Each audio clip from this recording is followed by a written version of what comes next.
Պարոն Մելիքյան, օրվա խորհրդին անդրադառնալով, ինչ էսպես սրտով ենք նշում այս օրը մենք։ Ինձ թվում է այսօր Հայաստանում, այսօր աշխարհում նշվում է մարդու իրավունքների օրը, դեկտեմբերի 10-ին դեռ 1948 թվականին Միացյալ Ազգերի կազմակերպությունում ընդունվեց մարդու իրավունքների համընդհանուր հռչակագիրը, որը հիմք հանդիսացավ բոլոր երկրներում մարդու իրավունքների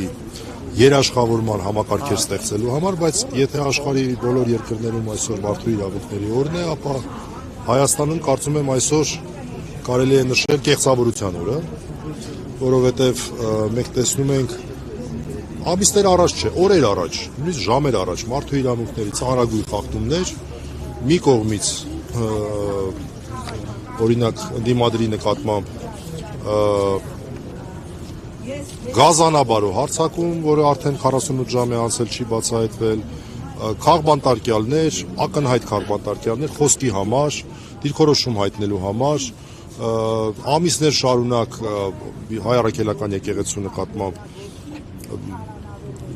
արդեն արշավ բառնել է փոքր հալածանքներ, ունենում ենք տեղեկատվական այլանդակ գրող, չի ստացվում թմրանի միջոցների եւ այլն, մյուս սրբազանների գործը, բացարձակ իրավունքի հետ կապ չունեցող գործեր եւ մեկ էլ այսօր հավաքվում են պետական պաշտոնյա կեղծավորները եւ մարդու իրավունքներից խոսելու համարձակություն են ունենում։ Այսօր կեղծավորության օրն է Հայաստանում եւ գոնե այստեղ ես ուրախ եմ, որ գոնե մարդիկ են ու անցնում են, տեսնում են, որ տեսեք քաղբանտարկյալներ Նարեկ Սամսոնյանը, Վազգեն Սաղաթելյանը, Բարերար Սամվել Կարապետյանը, 4 արքեպիսկոպոսները, բազմաթիվ այլ քաղբանտարկյալներ, Գյումրիի գործերով, Դավիթ Համբարձումյան, մի խոսքով կարելի է ժամերով խոսել, բայց մեկ էլ դրա կողքին մի հատ լրիվ ուրիշ իրականություն, ժպիտներով, միջազգային գործընկերներ, մարդու իրավունքների պաշտպանի պաշտոնը զբաղեցնող տիկին, Ալեն Սիմոնյան, մարդու իրավունքներից են խոսում։ Մարդու իրավունքների իրականությունը հենց այստեղ է գետնի վրա է եւ մենք դրա մի փոքր դրվագին ենք այստեղ տեսնում եւ ողջունում եմ այս խորհրդանշական ակցիան, որ Անտիֆեյքի խմբագրությունն է իրականացնում, մարդիկ պետք է տեսնեն, որ մեր երկրում մարդու իրավունքներ հասկացությունը վերածվել է կեղծավորության։ Պարոն Մելիքյան, ինչպես եք կարողանում այսպիսի պայմաններում այդ դեպքում իրացնել ձեր մասնագիտական ունակությունները, ընդհանրապես կատարել ձեր առաքելությունը։ Ես կարող եմ ասել, որ արդեն սկսել են փաստաբանների, իրավապաշտպանների նկատմամբ որոշակի գործողություններ, հիշենք ամիսներ առաջ Ռուբեն Մխիթարյանի, գյումրեցի Ռուբեն Մխիթարյանի փաստաբանի հետ կապված գործը, որը շուրջ 1 ամիս մնաց անազատության մեջ, Կոչուբաևին հիշենք, որը ավելի կարճ մնաց անազատության մեջ, երկուսն էլ բացարձակ անհիմն, որևէ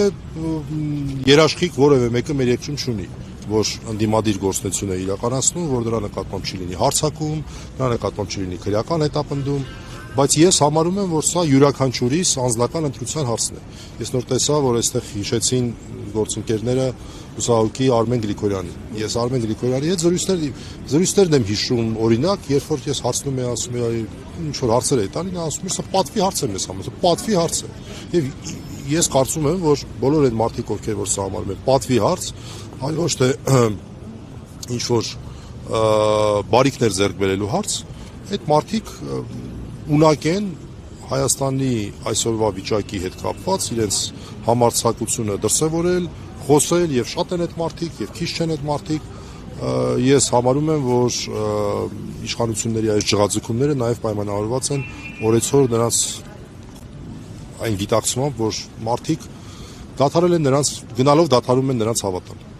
Սա է։ Պարոն Մելիքյան, դուք գրառում եք արել զուգահեռ իրականությունում բռնության կոչեր են արվում, իհարկե ընդդիմադիրների հասցեն, եթե իշխանության հասցեն լինեին, անմիջապես կբռնվեին եւ կբանտարկվեին։ Այդ զուգահեռ իրականությունում կատարվողը որպես փաստաբան ինչ գնահատական կարող եք տալ եւ բռնության կոչն է արվում եւ բռնության կոչն են սրտիկներ, լայքեր են դնում, այսինքն այդ ամեն ինչը միթե չտեսնում նույն իրավապահ համակարգը։ Չէ, իրավապահ համակարգի խնդիրը այստեղ չի։ Իրավապահ համակարգի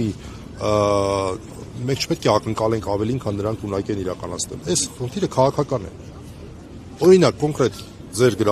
մատնանշած գրառումը վերաբերում է Միհրան Հակոբյանի նկատմամբ հարձակման վերաբերյալ ընդամենը մի լրատվականի, ընդամենը մեկ նյութի տակ իմ ճեպազրույցը լուսաբանող 11 ակնհայտ աներկբա բռնության կոչի, որոնցից յուրաքանչյուրի պարագայում որևէ եթե ընդդիմադիր իրական նման բաներ ասել, որը իհարկե ողջունելի չէ որևէ պարագայում, հաստատ նրա նկատմամբ քրեական հետապնդում էր արվել։ Չեմ ասում, որ ձերբակալվել է, չեմ էլ պնդում, որ պետք է ձերբակալել, չէ, առհասարակ ես կողմ չեմ ազատությունից զրկելուն խոսքի համար, բայց գոնե քրեական հետապնդում կհարուցվեր եւ այս մարդկանց նկատմամբ տեսնենք կհարուցվի թե չէ։ Պարզ է, որ չի հարուցվել։ Պարզ է, որ որևէ գործողություն չի կատարվելու։ Մենք չպետք է այս ամեն ինչը հաշվի առնելով թևաթափ լինենք եւ պետք է հասկանանք, որ եթե այսօր 2025 թվականի դեկտեմբերի 10-ը կեղծավորության օրն է, այն օրն է, երբ հետույք բառը եթերում ասելու համար մենք ունենք բանտում գտնվող մարդ եւ միաժամանակ Ալեն Սիմոնյանը եւ մյուս կեղծավոր պաշտոնյաները խոսում են Հայաստանը մարդու իրավունքների երկիր լինելու մասին, ապա գոնե հույս ունենանք, որ մյուս տարի ուղիղ 1 տարի հետո մենք իսկապես կունենանք մարդու իրավունքների օր եւ Հայաստանի բոլոր քաղաքացիները կունենան իրենց մարդու իրավունքների հռչակագրով սահմանված իրավունքների երաշխիքներ, այնպես ինչպես իրականում կար մեր երկրում։ Խնդիրներ միշտ է եղել, բայց գիտեք, եթե մենք հիմա համեմատում ենք այսօրվա խնդիրները եւ ասենք օրինակ 8 տարի առաջվա խնդիրները, դա նույնն է, որ օրինախախտում է եւ մարդասպանությունը եւ կարմիր լույսի տակ ճանապարհ անցնելը։ Պարոն Մելիքյան, մի հարց էլի, մենք տեսնում ենք, որ Նիկոլ Փաշինյանի ցանկացած ֆեյսբուքյան գրառում ընդդիմադիրների վերաբերյալ միանգամից արձագանք է գտնում իր թիմի եւ իրավապահների կողմից, բայց Փաշինյանը նաեւ հայտարարել է, որ բռնության դիմողները պետք է բացահայտվեն, արժանանան թե քաղաքական, թե իրավական գնահատականի։ Ինչու այդ քաղաքական եւ իրավական գնահատականը չհետևեց այս իր գրառմանը։ Ես այս պահի դրությամբ ուզում եմ մի փոքր այսպես համբերությամբ զինվել,